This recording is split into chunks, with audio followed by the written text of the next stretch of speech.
Hello everyone, welcome sa ikalawang araw ng ating daily devotions for this week. And once again, let me introduce myself. My name is Pastor Bong Bailon of Real Life Christian Communities. And if ever you want to know more about our church, Real Life Christian Communities or RLCC, please type in your browser yung RLCC period PH, RLCC period PH. And doon nyo rin matatagpuan yung mga sermons, either on video or on audio, which is the basis nitong daily devotions na ginagawa natin. Okay, so this is for those of you who may be just tuning in for the first time. Maybe somebody shared this podcast with you. So yan po ang ginagawa natin each and every day. So we are now on the second day and we are reflecting on last Sunday's message na ang title po ay Signs of a Better Heart. And so we looked at Galatians 5 verses 16 to 24. Tinignan natin yung three indicators, or signs that God is truly transforming your heart and my heart. Okay? So, tuloy po tayo sa ating pinag-uusapan tungkol dito. So now, we want to look at verse 17 of Galatians 5. Doon, sinasabi ni Apostle Paul, "For the flesh desires what is contrary to the Spirit, and the Spirit what is contrary to the flesh. They are in conflict with each other." Okay, so let's just stop there. Ang title po ng devotions natin ay War is Evidence of Life. War is Evidence of Life. So tayo po ay manalangin. Lord, this is an important truth na kailangan namin maintindihan, especially for those who may be struggling or trying to overcome various kinds of temptations in their lives and maybe even failing often or maybe sometimes. So I pray na tulungan niyo po kami na magkaroon kami ng truth na that can set us free and that would encourage us and help us to persevere kahit na meron kaming mga ganong karanasan, Panginoon. All of us, one way or the other, experience frustration and disappointment with ourselves, especially pag nagkakaroon kami ng mga failures. So Lord, may your Spirit speak to us and encourage us and help us. This we pray in Jesus' name. Amen and amen. So the Christian life includes conflict. Now, if you're a Christian, you know this, okay? If you're a follower of Christ, you know this. Na when you have given your life to the Lord and you wanted to follow Jesus, to fulfill or do His will, you encounter, or we encounter, sama na rin ako doon, we encounter disappointments and failures. And, sometimes we're not able to do what God wants us to do. And that can really be frustrating. I know some people, especially mga young people who are very idealistic, and whenever they see failure sa kanilang, spiritual life, they equate that to basically a failure overall, sa kanilang pag-follow kay Lord. And of course, guilt comes in, and when you're feeling guilty and ashamed of yourself, minsan parang nadi-discourage na tayo and we don't want to continue. And we stop or we decide not to follow the Lord anymore. So there is a real conflict, in the Christian life. Now, the flesh and the spirit are at war within you. That's the truth na sinasabi ni Apostle Paul. Sabi niya, "For the flesh desires what is contrary to the spirit, and the spirit what is contrary to the flesh." So they are in conflict with each other. So let's just understand that a little bit, para maintindihan natin yan. So pag sinabi ni Paul that the flesh desires what is contrary to the spirit, ang ibig niya sabihin, tayo on our own, in our own formation, kung ano man yung nangyari na sa buhay natin, we do not necessarily, want to follow what the Spirit of God may want us to do. Instead, meron tayong sariling gusto. Now, of course, hindi lahat ng gusto natin ay masama. Meron naman mga bagay na mabuti. Pero, of course, alam natin na meron din mga bagay na self-centered o nakabase lang sa sarili nating wisdom or basta gusto lang natin without any regard as to its possible effects or results sa mga relationships natin, you know. I think you understand what I'm saying. Yung flesh natin, that is ourselves, may mga desires yan. And of course, Paul is zeroing in on those desires that are contrary to the Spirit. So, imbis na gawin natin yung nais ng Holy Spirit na gawin natin, ay maaring kakaiba o not to the point na naayon sa kagustuhan ng Panginoon. But the other side is also true. No? The Spirit also desires what is contrary to the flesh. In other words, the Spirit of God, of course, who is, the third person of the Trinity given to us and living in us, has his own desires for us that is aligned with the will of God. So, dinidesire niya tayo ay maging loving and forgiving and kind. But sometimes tayo, in our own limited understanding, iba yung gusto natin o ayaw natin sumunod doon. So, there is that conflict that is going on, no? The flesh and the spirit are at war within us. Now, before Christ, there was really no battle at all, no? The flesh ruled uncontested. Kung anong gusto ng sarili mo, gagawin mo. Even though minsan nakokonsensya ka or madalas hindi ka na nga nakokonsensya, basta pag may gusto kang gawin, gagawin mo. This is who you were, no, before Christ. This is who we are before Christ. That's why Paul says elsewhere in Ephesians chapter 2, now we were dead in our transgressions and sins. So, and we were also, of course, under the wrath of God because we lived in sin. So, sa madaling salita, nung wala pa tayo kay Kristo, tayo, or what Paul calls the flesh, or the self, or the false self, as some authors might use the term, yun ang namumuno kung anong gusto, kung ano yung desire, o feeling natin, o whatever, no? Depende kung paano tayo na-form. And it might be, something, the whole spread of human behavior, no, siyempre. Not all of which is masama, like I said. But even those things na mabuti, like for example, we can go to church. Kung maganda naman yun. But we can go to church para, for image purposes lang, para makita ng mga tao.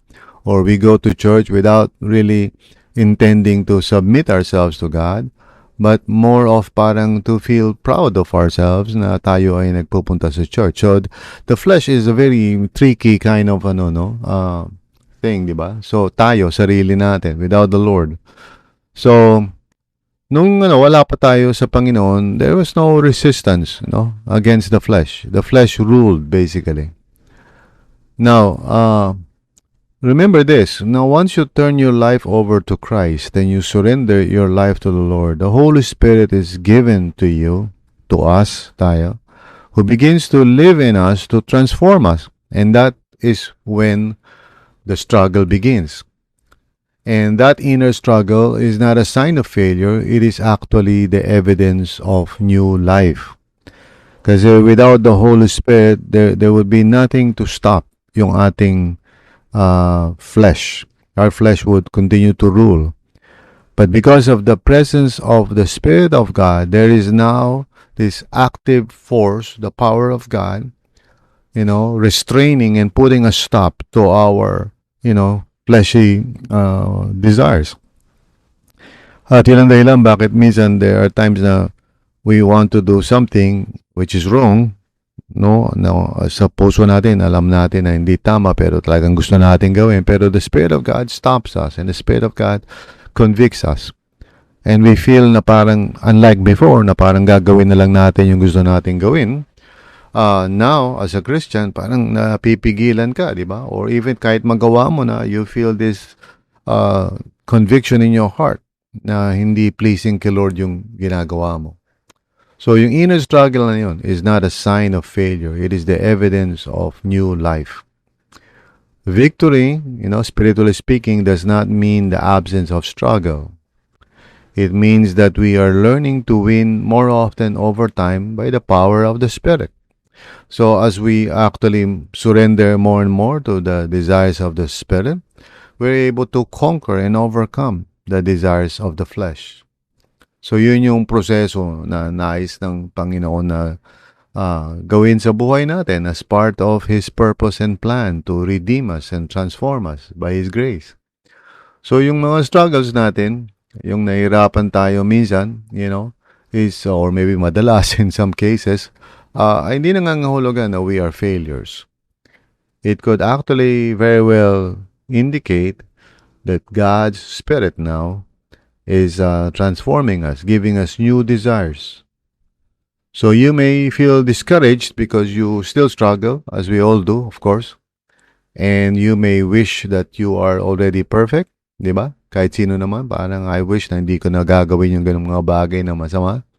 No, I wish that I could always be kind and patient with people. I wish na dapat hindi na ako nagkakaroon ng doubts.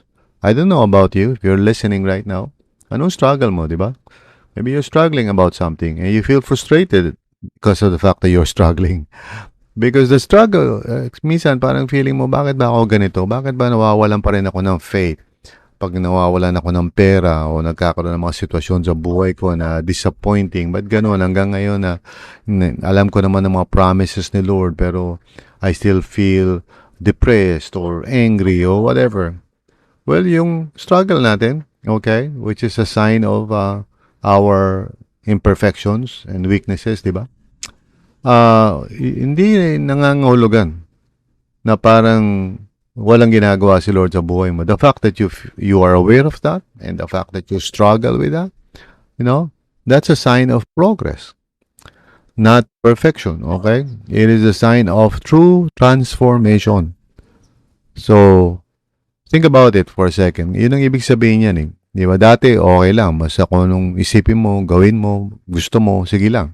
Pero ngayon, may pumipigil na sa'yo. Meron ng parang, sense that God doesn't want you to continue in that attitude or in that behavior or whatever ginagawa mo.